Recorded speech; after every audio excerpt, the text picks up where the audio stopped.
গোমুখাসন এই ব্যায়ামটি করলে আপনার পিঠের বক্রতা দূর হয়ে যায়। যাদেরই পিঠের বাঁকা আছে, মেরুদণ্ডের হাড় বাঁকা আছে, তাদের জন্য গোমুখাসন খুবই উন্নত একটি ব্যায়াম এবং এই ব্যায়ামটি করলে পিঠের ব্যথা ভালো হয়ে যায়, পিঠের মেরুদণ্ড স্ট্রেইট হয়ে যায়।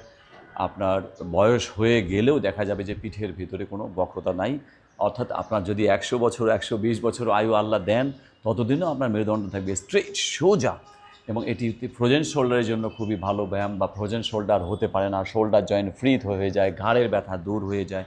এছাড়া আপনার স্ট্রেস কমে যায়, মানসিক চাপ কমে যায়, ফলে সুনিদ্রা হয়, মনোযোগ বাড়ে, পড়াশোনায় মনোযোগ বাড়ে, কাজে মনোযোগ বাড়ে।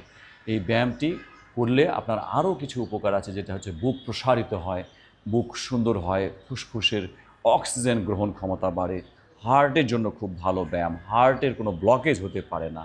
এবং সবচেয়ে ইন্টারেস্টিং যেটা হচ্ছে সেটা হচ্ছে মেরুদণ্ড থাকবে স্ট্রেইট, ব্যাক পেইন মুক্ত এবং শক্তিশালী একটি মেরুদণ্ড পাবেন যদি আপনি নিয়মিত প্রতিদিন 2 মিনিট করে এই গোমুখাসন আসনটি করেন।